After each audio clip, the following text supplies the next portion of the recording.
November 24th, 1971, began like any other Wednesday in Portland, Oregon. The autumn air was crisp, and the city buzzed with the quiet energy of people preparing for Thanksgiving. At Portland International Airport, Northwest Orient Flight 305 sat on the tarmac, a sleek Boeing 727 that would soon become part of aviation legend. Florence Schaffner, a flight attendant with kind eyes and a professional smile, was checking her passenger manifest as travelers filed aboard. It was a routine afternoon flight to Seattle, just a quick hop up the coast that should take about 30 minutes. The plane wasn't full. Only 36 passengers had boarded for the short journey. Among them was a man who would change everything. He walked up the boarding stairs with the confidence of any business traveler. Middle-aged, around 45, with dark hair neatly combed and wearing a crisp black suit, white shirt, and thin black tie. He carried a black briefcase and a paper bag, nothing unusual for 1971. His shoes were polished, his manner polite, and he seemed to blend perfectly into the crowd of other passengers. What made him different wasn't what you could see, it was what you couldn't. He handed his boarding pass to Florence with a slight smile. "Seat 18C, he said quietly, his voice calm and measured. She noticed he seemed nervous, perhaps afraid of flying, but many passengers were. There was something else, though, a stillness about him, as if he were holding his breath before diving into deep water. The man settled into his window seat in the back of the plane, 18C, and placed his briefcase carefully on the floor. He ordered a bourbon and soda when Florence came around with the drink cart, and he paid for it with crisp bills from what appeared to be a well-stocked wallet. He was polite, saying please and thank you, and even left a tip. As the Boeing 727's engines hummed to life and the plane taxied down the runway, none of the other passengers paid him any attention. A businessman heading to Seattle, they might have thought if they noticed him at all. Perhaps he had meetings, maybe family to visit for the holiday. They had no idea they were about to become part of the most enduring mystery in American history. The plane lifted off into the gray November sky, climbing steadily over the forests of Oregon. Below, the Columbia River wound like a silver ribbon through the landscape, and Mount Hood stood majestically in the distance, its peak touched with early snow. For the first 15 minutes of the flight, everything was perfectly normal. Passengers read newspapers, looked out windows, or dozed in their seats. The flight attendants went through their routine service. Florence Schaffner was walking down the aisle, collecting empty glasses and checking on passengers, when the man in 18C quietly beckoned her over. She leaned down, expecting perhaps a request for another drink or a question about arrival time. Instead, he handed her a small piece of paper. "Miss," he said softly, "you'd better read this. I have a bomb." Florence's heart skipped a beat. In 1971, hijackings weren't uncommon. They happened frequently enough that airlines had protocols. But usually, hijackers were agitated, desperate, or obviously unstable. This man was calm, almost apologetic. She looked at the note. In neat handwriting, it confirmed what he'd said. He had a bomb and was hijacking the aircraft. Florence's training kicked in. "Stay calm," she told herself. "Don't panic the passengers." She looked at the man, who was watching her with steady, not unkind eyes. "I'd like to see the bomb," she said quietly, her voice barely shaking. The man nodded, as if he'd expected this request. He reached down to his briefcase and opened it carefully, tilting it just enough for her to see inside. Florence's breath caught. There, nestled among what looked like papers and personal items, were cylindrical objects that could indeed be dynamite, with wires and what appeared to be a battery. She wasn't an explosives expert, but it looked real enough to her. "I don't want to hurt anyone," the man said softly, his voice carrying a strange kind of sincerity. "I just want to make a deal." And with those words, the ordinary Wednesday became extraordinary. Florence Schaffner had dealt with difficult passengers before, but nothing had prepared her for this. The man who called himself Dan Cooper, though later, through a misunderstanding with reporters, he would become known to the world as D.B. Cooper, was unlike any hijacker anyone had ever encountered. He was polite, he was calm. He even seemed concerned about the other passengers' comfort. "Please sit down," he said gently, gesturing to the empty seat beside him. "I'd like to explain what's going to happen." Florence sat, her heart pounding, but her professional composure intact. Around them, the other passengers continued their conversations, read their magazines, and gazed out the windows, completely unaware that their flight had just been hijacked. "I need you to go to the cockpit," Cooper said, his voice low and reasonable. "Tell the captain that I want $200,000 in $20 bills and 4 parachutes. When we land in Seattle, they'll bring these items to the plane." $200,000 in 1971 was equivalent to well over $1 million today, a staggering sum. But Cooper's tone was businesslike, as if you were discussing the weather or asking for directions. "What about the passengers?" Florence asked, finding her voice. Cooper's expression softened slightly. "Once I get what I need, all the passengers will be released. I give you my word that no one will be hurt if everyone cooperates." There was something almost old-fashioned about his politeness, like a gentleman from another era who happened to be committing a federal crime. He didn't make threats or raise his voice. He simply stated his requirements as if he were placing an order at a restaurant. Florence excused herself and walked to the front of the plane. Her legs feeling unsteady, she knocked on the cockpit door and was let in by Captain William Scott, a veteran pilot with thousands of hours of flying experience. "Captain," she said quietly, "we have a situation. We've been hijacked." Captain Scott's eyes widened, but like Florence, his training took over. "Tell me everything," he said. Florence described the polite man in 18C, his briefcase, and his demands. Captain Scott immediately radioed Seattle-Tacoma International Airport and Northwest Orient's Operations Center. Within minutes, the FBI was notified, and an unprecedented operation began to unfold.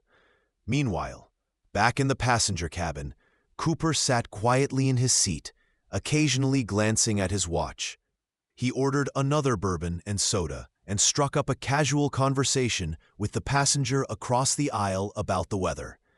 To everyone around him, he appeared to be just another businessman on a routine flight. But Cooper was far from ordinary. As investigators would later discover, he possessed an unusually detailed knowledge of aviation. He knew the Boeing 727's capabilities, its fuel consumption, and its operational limits.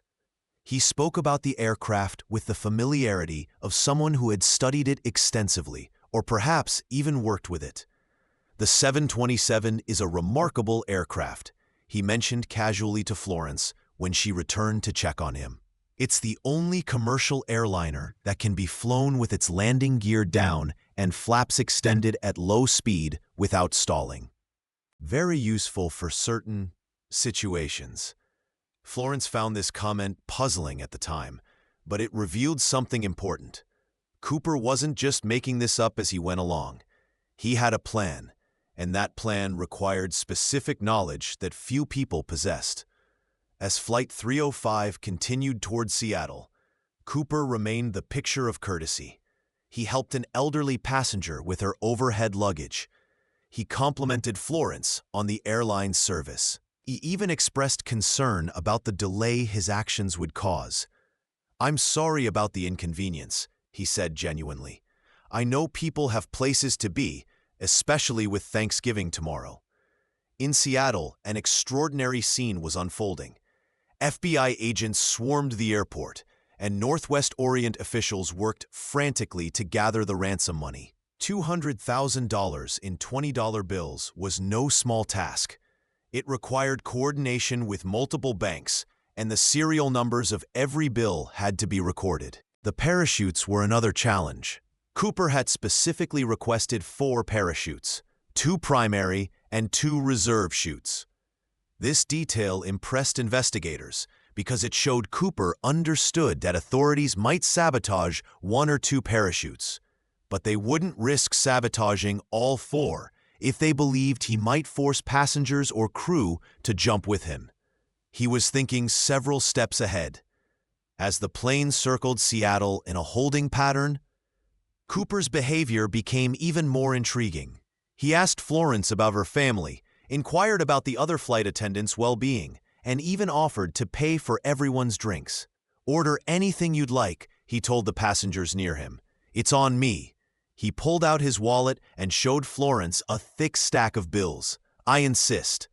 The contrast was surreal. A man who was essentially stealing $200,000 was offering to buy drinks for his fellow passengers.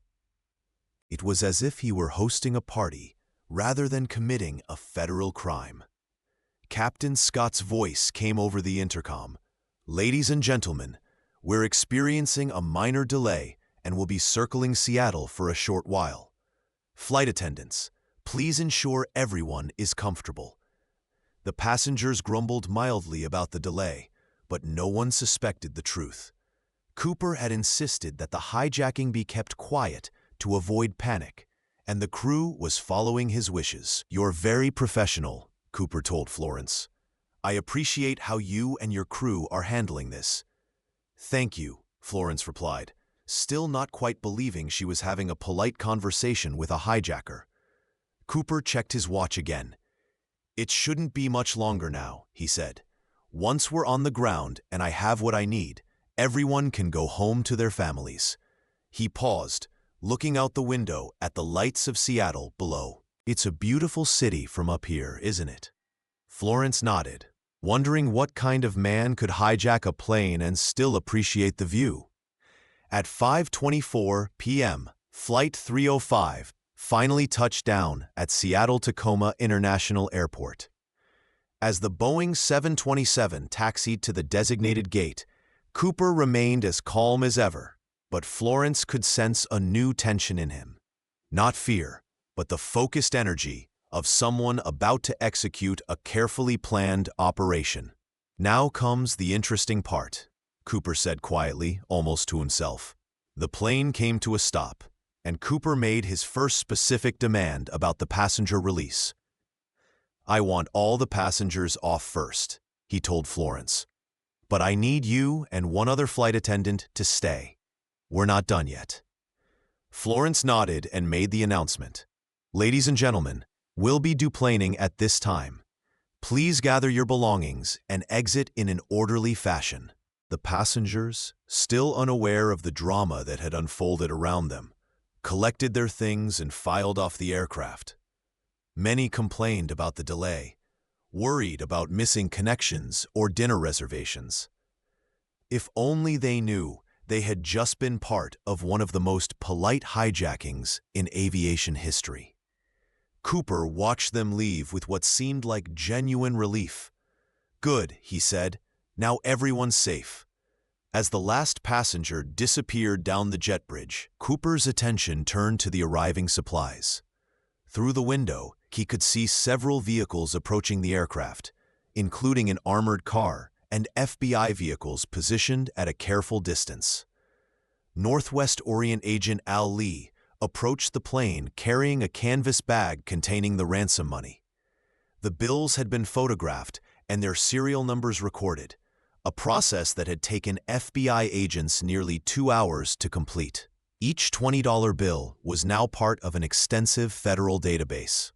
But Cooper had anticipated this.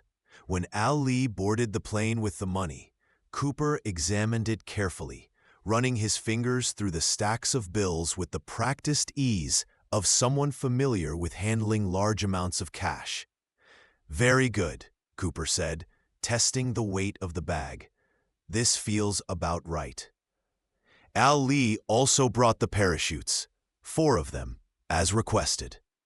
2 were sport parachutes, typically used by skydivers, and 2 were reserve chutes. Cooper examined these even more carefully than the money, checking the rigging, feeling the fabric, and inspecting the deployment mechanisms.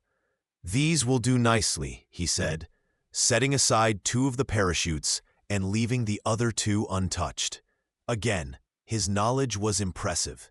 He selected the parachutes that would be most suitable for his specific needs, rejecting the ones that wouldn't serve his purpose. FBI agents watching from a distance noted this detail with interest. Cooper wasn't just lucky or desperate. He was making informed decisions based on technical expertise. With the passengers gone and his demands met, Cooper's plan entered its next phase. "I need to speak with the captain," he told Florence. Captain Scott came back to the passenger cabin, and Cooper outlined his next set of requirements with the same calm precision he'd shown throughout the hijacking. "I want to fly to Mexico City," Cooper said, "but the aircraft needs to be configured in a very specific way. Landing gear down, flaps at 15 degrees, and will fly at no more than 200 knots airspeed." Captain Scott frowned. "That's going to require multiple fuel stops," he said. "The 727 can't make it to Mexico City with that configuration." "I know," Cooper replied. "We'll refuel in Reno, Nevada." Again, Cooper's technical knowledge was on display. He understood the aircraft's limitations and had planned accordingly. The slow speed and low altitude he demanded would consume fuel rapidly, making the direct flight impossible, but he'd already accounted for this.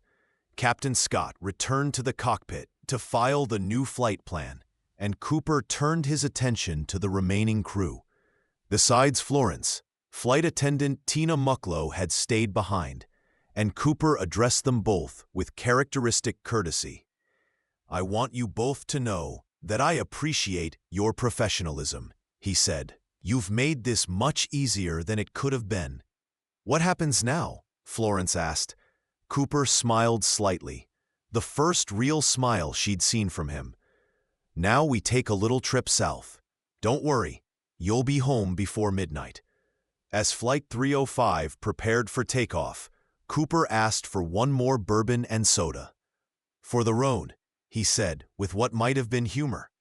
The plane lifted off into the darkening sky at 7:36 p.m., beginning the most mysterious portion of Cooper's journey. Below, the lights of Seattle fell away, and ahead lay the vast wilderness of the Pacific Northwest. Forests, mountains, and rivers stretching for hundreds of miles. Cooper moved to the back of the plane and began examining the aircraft's aft stairs, a unique feature of the Boeing 727 that allowed passengers to board and deplane from the rear of the aircraft. He studied the mechanism carefully, testing the controls and asking technical questions about the stairs' operation. "Can these be lowered in flight?" he asked Captain Scott over the intercom. "It's possible," the captain replied, "but it's not recommended. It would create significant drag and make the aircraft difficult to control. But it can be done?" "Yes, but—" "Thank you, Captain. That's all I need to know." Cooper then made a request that puzzled everyone.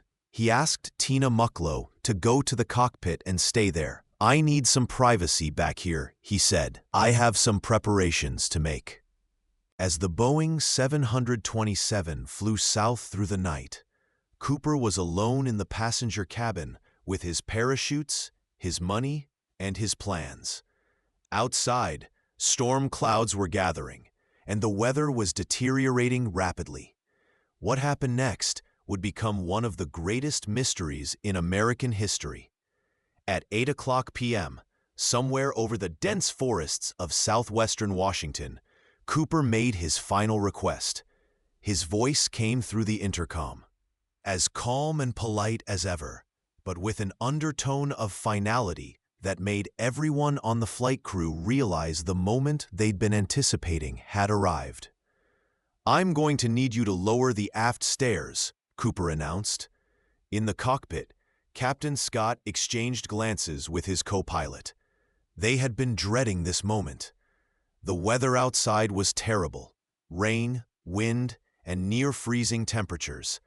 Storm clouds had rolled in from the Pacific, and visibility was practically zero. "Sir, the weather conditions are extremely poor," Captain Scott radioed back. "It's raining heavily, and the wind speed is significant. I strongly advise against—" "I understand the risks, Captain," Cooper interrupted gently. "Please lower the stairs." Captain Scott had no choice. He activated the mechanism that lowered the aft stairs, and immediately the aircraft shuddered as the stairs extended into the rushing air. The drag was enormous, and the plane became much more difficult to control. Warning lights flashed on the instrument panel, and the engines strained to maintain their configured speed. In the passenger cabin, Cooper was making his final preparations. He had put on one of the parachutes and secured the bag of money to his body. The remaining crew members, now all in the cockpit, could only imagine what was happening behind them. The Boeing 727 was flying at approximately 10,000 feet through thick clouds and driving rain. The temperature outside was around 35 degrees Fahrenheit, cold enough to be dangerous for someone jumping into the night wearing only a business suit. Cooper approached the lowered stairs. The wind was howling through the opening, and rain was whipping into the cabin. Any normal person would have been terrified, but Cooper seemed to approach the moment with the same measured calm he'd maintained throughout the entire hijacking. At 8:24 p.m., the crew felt a sudden upward movement of the tail section, a motion that could only mean one thing. Cooper had jumped. "He's gone," Captain Scott radioed to air traffic control. But where Cooper had gone and what had happened to him would remain a mystery that would captivate the public imagination for decades to come. The crew immediately contacted the FBI, and one of the largest manhunts in American history began. But Cooper had chosen his moment well. The storm that made his jump so dangerous also made it nearly impossible to track him. The thick cloud cover meant no one could see where he landed, and the rough terrain below would make any search extremely difficult. Cooper had jumped somewhere over the dense forests of southwestern Washington, an area known for its rugged wilderness, steep ravines, and thick canopy of Douglas fir and cedar trees. It was terrain that could hide a person forever, or swallow them up entirely. The FBI immediately began analyzing every aspect of the hijacking. They interviewed the crew extensively, studied the aircraft, and began the painstaking process of tracking the serial numbers of the ransom money. They also brought in experts to analyze Cooper's behavior and try to determine his background. What they discovered was fascinating. Cooper had demonstrated knowledge that suggested possible military or aviation experience. His choice of parachutes showed expertise in skydiving. His understanding of the Boeing 727's capabilities indicated familiarity with commercial aviation. His calm demeanor and meticulous planning suggested someone accustomed to high-pressure situations. But despite all these clues, Cooper remained a ghost. The search for Cooper began immediately. The FBI deployed helicopters, ground teams, and search dogs across the rugged terrain where he was believed to have landed. They searched for days, then weeks, then months. They found no trace of him, no parachute, no money, no body. It was as if Cooper had simply vanished into the storm. Some experts believed Cooper couldn't have survived the jump. The weather conditions were terrible. He was wearing only a business suit, and the terrain below was unforgiving. They argued that he had almost certainly died in the attempt. his body lost somewhere in the vast wilderness. Others weren't so sure. Cooper had demonstrated too much knowledge and preparation for this to be a desperate, spur-of-the-moment decision. They believed he might have had additional gear hidden in his briefcase, or perhaps accomplices waiting on the ground. Maybe, they suggested, Cooper had planned for everything, including his escape. The crew of Flight 305 would never forget their encounter with the polite hijacker. Florence Schaffner, in particular, often spoke about Cooper's unusual courtesy and the strange experience of being hijacked by someone who seemed genuinely concerned about everyone's well-being. "He was a gentleman," she would say in interviews years later. "I've never experienced anything like it before or since. He was polite, considerate, and kept his word about not hurting anyone.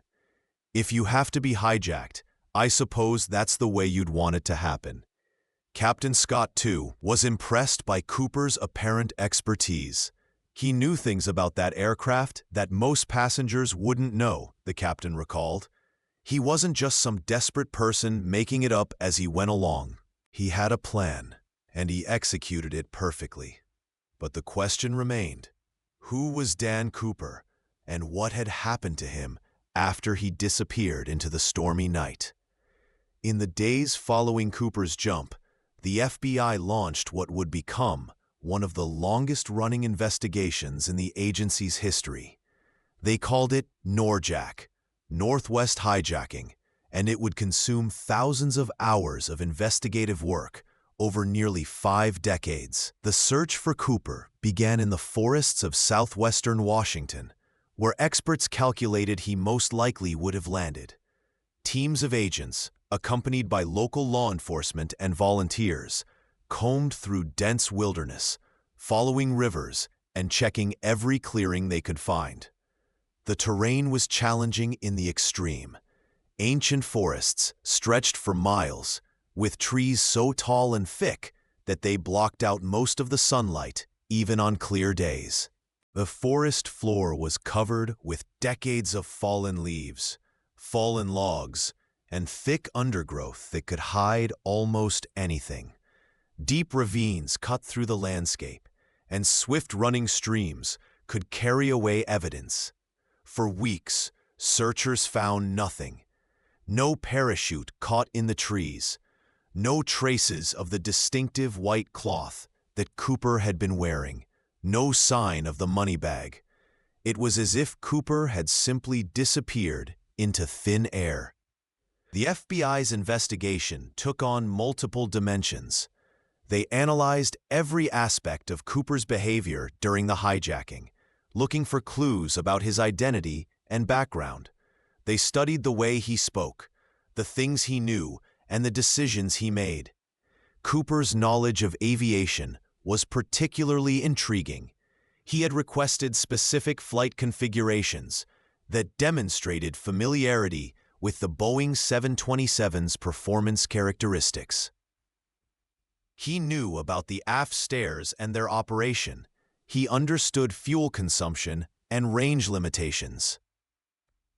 This suggested he might have been a pilot, an aircraft mechanic, or perhaps someone with military aviation experience. His choice and handling of the parachutes also provided clues. Cooper had examined the parachutes carefully and selected the ones best suited for his needs. He rejected the reserve chutes, which were older and less reliable, in favor of the newer sport parachutes. This indicated skydiving experience and knowledge of parachute equipment. But perhaps most puzzling was Cooper's demeanor throughout the entire hijacking. He was calm, polite, and considerate, completely unlike the typical profile of a desperate criminal. He seemed genuinely concerned about the safety and comfort of the passengers and crew. He tipped the flight attendant and offered to buy drinks for other passengers. This suggested someone who was either extremely confident in his plan or who had some moral code that prevented him from wanting to harm innocent people. The FBI developed hundreds of suspects over the years. They investigated former military personnel, pilots, skydivers, and aviation workers. They followed up on tips from people who claimed to recognize Cooper from the sketch drawings made by the flight crew. They analyzed handwriting samples, voice recordings, and behavioral profiles. Some suspects seemed promising for a while. There was Richard Floyd McCoy, who executed a similar hijacking just months later and was eventually caught. But McCoy was in his 20s, and Cooper was described as middle-aged. There was Kenneth Christensen, a Northwest Orient employee who resembled Cooper and had access to information about the airline's operations. But Christensen was much smaller than Cooper's described height and weight. One of the most intriguing suspects was Skip Porteous, a man who had extensive skydiving experience and who died in 1983. Friends and family members claimed he had once confessed to being Cooper, but the evidence was circumstantial. Another compelling candidate was Robert Rackstraw, a Vietnam War veteran with paratrooper training who had a history of minor criminal activity. Rackstraw's military background and parachuting experience made him seem like a good fit for Cooper's profile, but DNA evidence ultimately ruled him out. The case took an interesting turn in 1980 when a young boy found a deteriorating package of $20 bills along the Columbia River. The serial numbers matched some of the bills from Cooper's ransom money, the first and only confirmed physical evidence from the hijacking ever recovered. But the discovery raised more questions than it answered. How had the money ended up in the river? Had Cooper landed near the water and lost part of his ransom? Had he hidden the money there intentionally? Or had the bills been carried there by natural forces after Cooper's death? The condition of the bills was puzzling too. They were badly deteriorated, but not in a way that was entirely consistent with having been in the wilderness for 9 years. Some experts suggested the bills might have been buried or stored somewhere before ending up in the river. As the years passed, Cooper's case became more than just an FBI investigation. It became a cultural phenomenon. Books were written about him, documentaries were made, and he became a folk hero of sorts. Unlike other criminals, Cooper was remembered not for violence or cruelty, but for his politeness and apparent concern for others. People were fascinated by the mystery. Who was this well-dressed, well-mannered man who had pulled off what seemed like the perfect crime? Had he survived his jump into the storm, or had he perished in the wilderness? Was he living somewhere under a new identity, or had the forest claimed him that night in November 1971? The story captured imaginations because it combined so many compelling elements: mystery, adventure, a gentleman criminal who harmed no one, and an unsolved puzzle that seemed to have no answer. In an era when many people felt disillusioned with authority and institutions, Cooper represented someone who had outsmarted the system without hurting anyone in the process. Theories about Cooper's fate varied wildly. Some believed he had died in the jump, that the combination of bad weather, darkness, and difficult terrain had made survival impossible. They pointed to his business attire, which would have provided little protection against the elements, and the fact that no trace of him had ever been found. Others believed Cooper had survived and escaped. They argued that his detailed planning and apparent expertise suggested he had prepared for every contingency. Perhaps he had additional equipment with him, or accomplices waiting on the ground, or a detailed escape plan that accounted for the weather and terrain. A few even suggested that Cooper had never intended to survive, that the hijacking was an elaborate form of suicide by someone who wanted to go out in a blaze of glory rather than face some personal crisis or terminal illness. But the truth was that nobody knew. Cooper had managed to create a mystery so complete that even decades of investigation by the FBI couldn't solve it. As the investigation stretched into its second decade, Cooper's story began to take on legendary qualities. He became the subject of countless articles, books, and documentaries. Amateur investigators pored over every detail of the case, developing their own theories and suspects. Annual conventions brought together Cooper enthusiasts to share ideas and evidence. The mystery had staying power because it seemed to represent something larger than just an unsolved crime. Cooper embodied a kind of romantic ideal, the gentleman adventurer who pulled off an impossible feat without harming anyone. In a world that often seemed harsh and unfair, Cooper's story offered a different kind of narrative, someone who had beaten the system through cleverness and planning rather than violence. But the FBI never stopped looking for answers. In 2007, they made an unusual decision for such an old case. They decided to actively solicit new leads from the public. They released previously classified evidence, including Cooper's clip-on tie, which he had left behind on the airplane. They hoped that advances in DNA technology might finally provide the breakthrough they needed. The tie proved to be particularly interesting. Laboratory analysis revealed that it contained particles of pure titanium, which in 1971 was an extremely rare and expensive material used primarily in aerospace applications. This discovery suggested that Cooper might have worked in the aerospace industry, possibly for a company involved in advanced aircraft or spacecraft development. This clue opened up new avenues of investigation.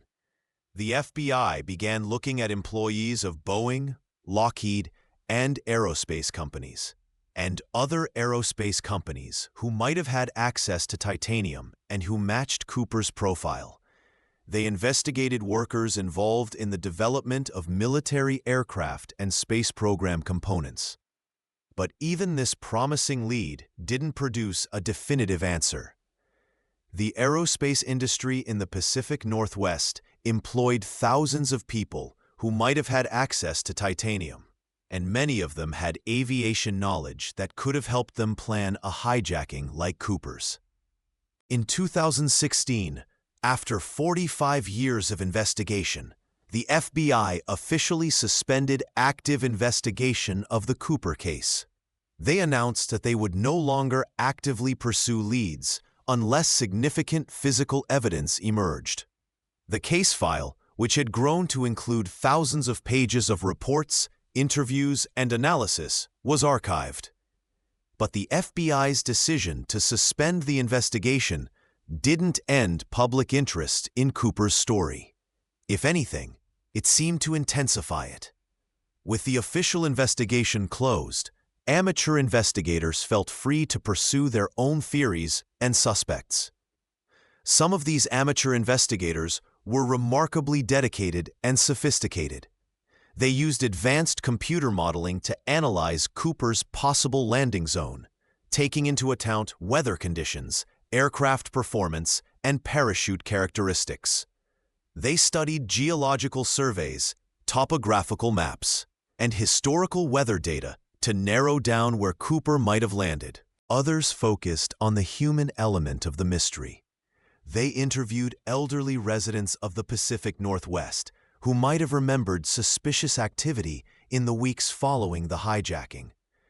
They researched genealogical records, military service records, and employment histories of potential suspects. The Internet age brought new tools to Cooper investigations. Online forums allowed researchers to share information and collaborate on theories. Digital archives made it easier to access old newspaper reports, government documents, and historical records. Social media helped connect people who had information about potential suspects or who had discovered possible evidence. Some amateur investigators claimed to have solved the case, identifying specific individuals as Cooper and providing detailed arguments for their conclusions. But none of these identifications were accepted by law enforcement or produced definitive proof. The most compelling amateur investigation involved a man named Eric Ulis, who used sophisticated statistical analysis and environmental science to narrow down Cooper's landing zone. Ulis argued that Cooper had landed near a specific area along the Washougal River, and he organized several expeditions to search for evidence. While these expeditions didn't find Cooper's remains or the missing money, they did demonstrate the continuing appeal of the mystery. As Cooper's story moved into the 21st century, it continued to evolve. New books offered fresh theories about his identity and fate. Television shows featured dramatic recreations of the hijacking. Movies incorporated elements of Cooper's story into fictional narratives. The legend of D.B. Cooper had become larger than the man himself. He represented different things to different people. The clever underdog who outwitted authority.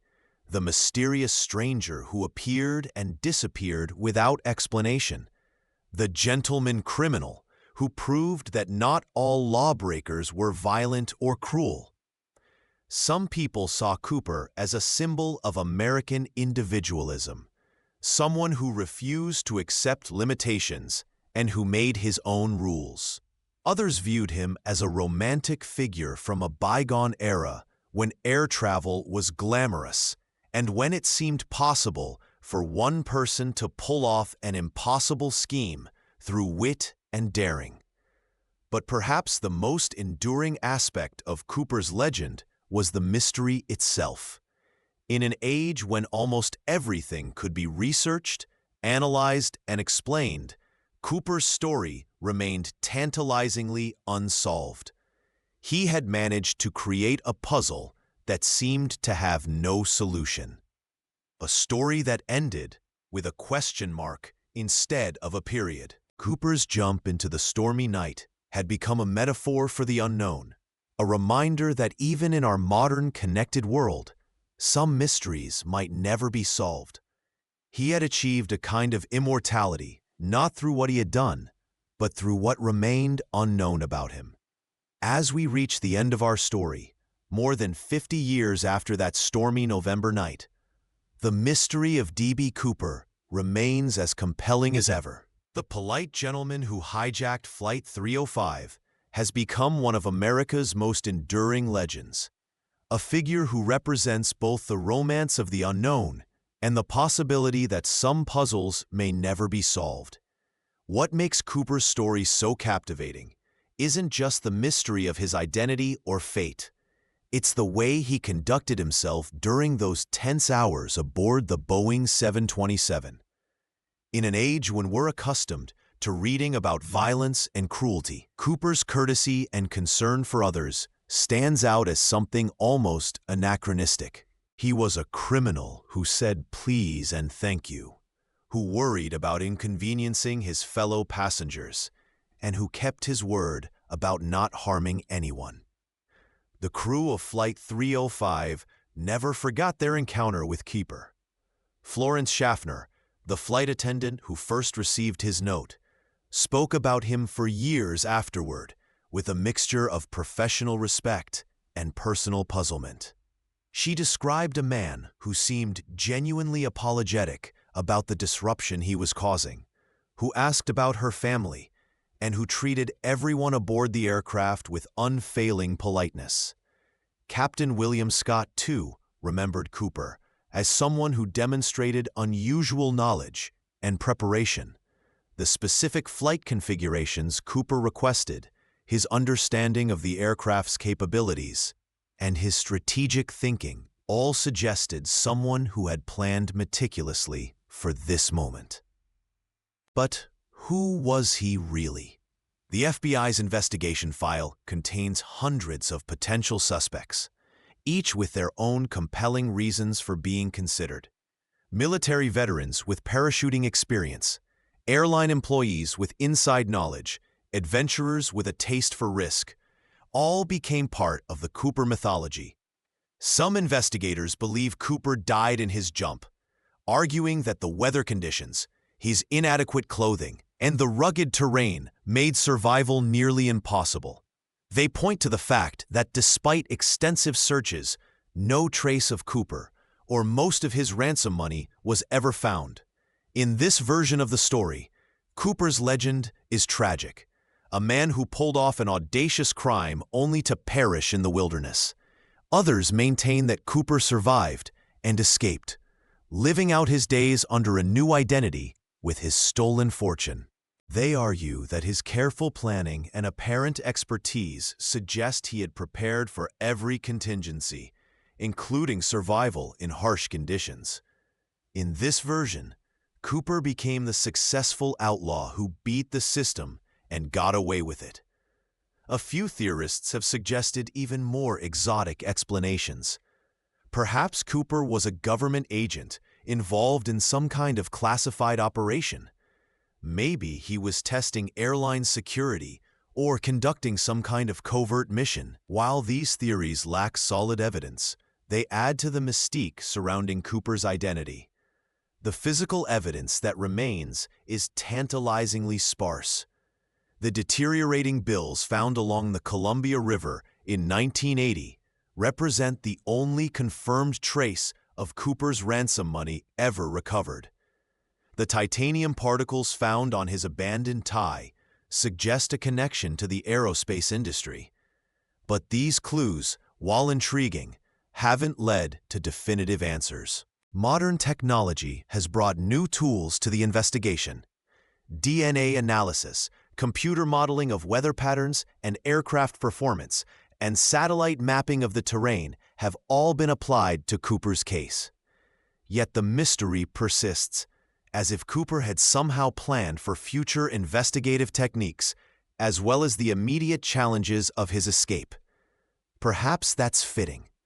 Cooper's story belongs to a time when the world seemed larger and more mysterious, when it was possible to disappear completely and start over somewhere new.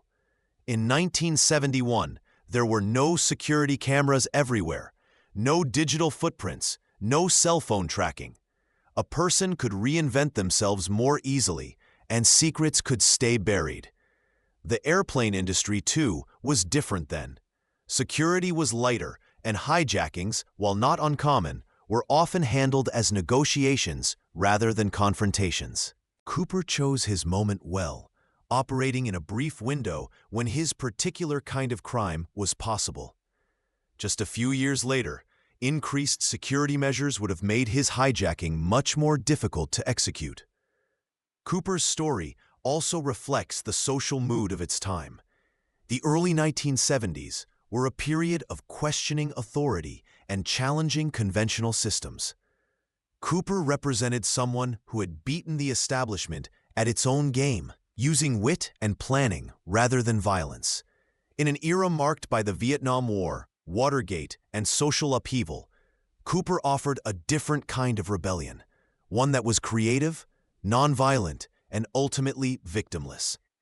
The legend has been kept alive not just by investigators and amateur sleuths, but by the public's continuing fascination with unsolved mysteries. Cooper's story has inspired novels, movies, documentaries, and countless internet discussions. He has become a character in American folklore, joining the ranks of other legendary figures whose stories blur the line between history and myth. Annual gatherings of Cooper enthusiasts continue to this day, bringing together people who share theories, examine evidence, and speculate about the mystery.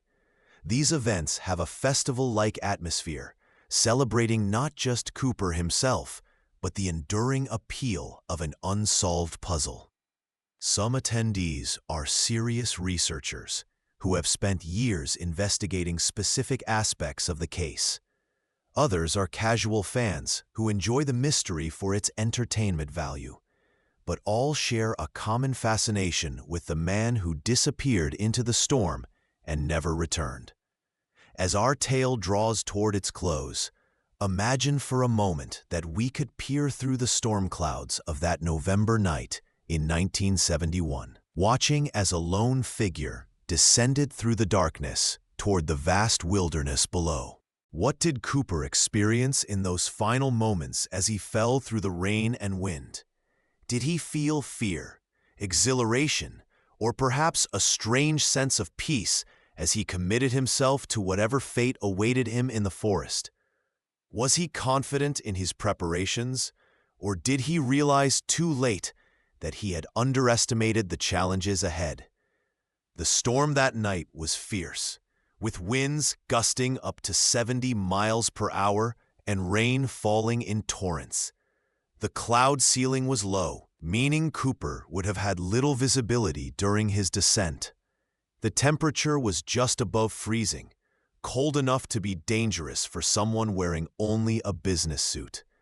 But Cooper had chosen his moment deliberately. The storm that made his jump so perilous also provided perfect cover for his escape. No aircraft could follow him through the clouds, and the weather would wash away any traces of his landing. If he survived, he would have hours or even days before search teams could begin looking for him. The terrain below was a mixture of dense forest, steep ravines, and fast-flowing streams. Douglas fir and cedar trees towered hundreds of feet into the air, their branches thick enough to break a fall or to trap a parachute and leave a jumper suspended high above the ground. The forest floor was carpeted with decades of fallen leaves and debris, soft enough to cushion a landing, but thick enough to hide almost anything. Cooper would have been falling at approximately 200 feet per minute, fast enough to be dangerous if his parachute failed, but slow enough to give him some control over his landing if everything went according to plan.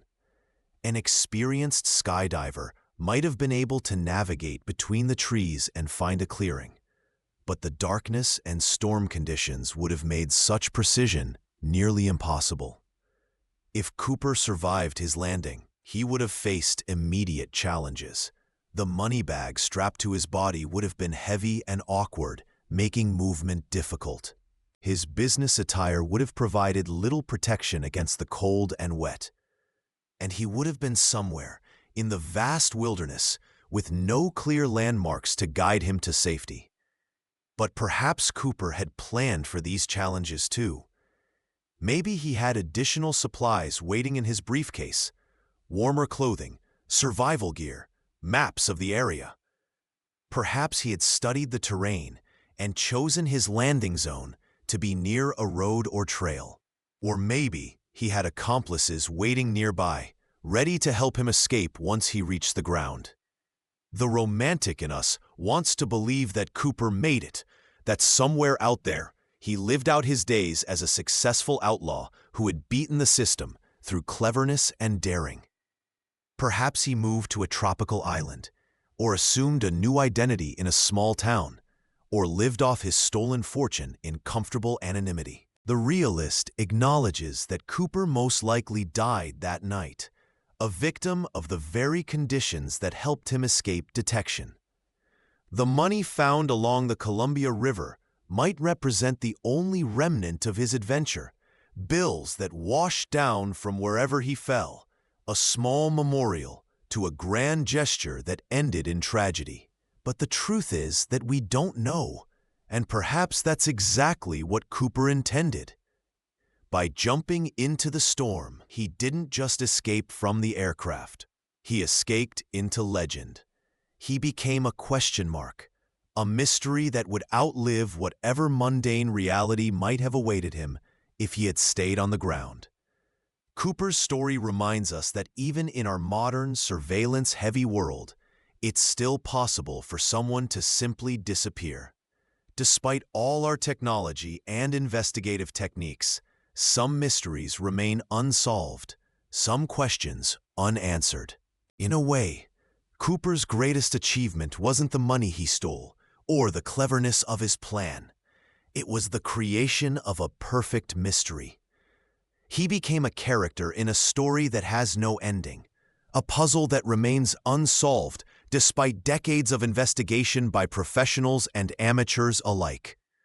As you settle into sleep tonight, perhaps you'll dream of that stormy November evening when a polite gentleman in a business suit stepped out of an airplane and into legend.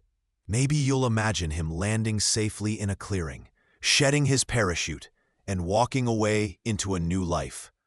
Or perhaps you'll picture him as a ghost of the forest, forever falling through the rain and darkness of that long-ago night. The truth is that D.B. Cooper, whoever he really was, gave us something precious, a genuine mystery in an age when mysteries are increasingly rare. He reminded us that the world still holds secrets, that some questions don't have easy answers, and that sometimes the most compelling stories are the ones that never really end. Cooper's legacy isn't just the unsolved case or the missing money. It's the proof that one person, with enough planning and audacity, can create a legend that outlasts their own life. He showed us that it's still possible to surprise the world, to do something so unexpected and perfectly executed that people will still be talking about it 50 years later. Whether Cooper died in the forest that night or lived to tell his tale to a few trusted friends, whether he was a desperate man making one last gamble or a master criminal executing a flawless plan, one thing is certain: he achieved a kind of immortality. As long as people love a good mystery, as long as we're fascinated by the unknown and the unexplained, Cooper's story will continue to be told. So as you drift off to sleep, remember the gentleman hijacker who said please and thank you, who worried about his fellow passengers' comfort, and who kept his promise that no one would be hurt. Remember the man who stepped out of an airplane into a storm and became a legend. And remember that somewhere out there, in the vast forests of the Pacific Northwest, the mystery of D.B. Cooper waits in the darkness, a puzzle that may never be solved, a story that may never truly end. Sweet dreams, and may your own adventures be as mysterious and extraordinary as Cooper's leap into the unknown.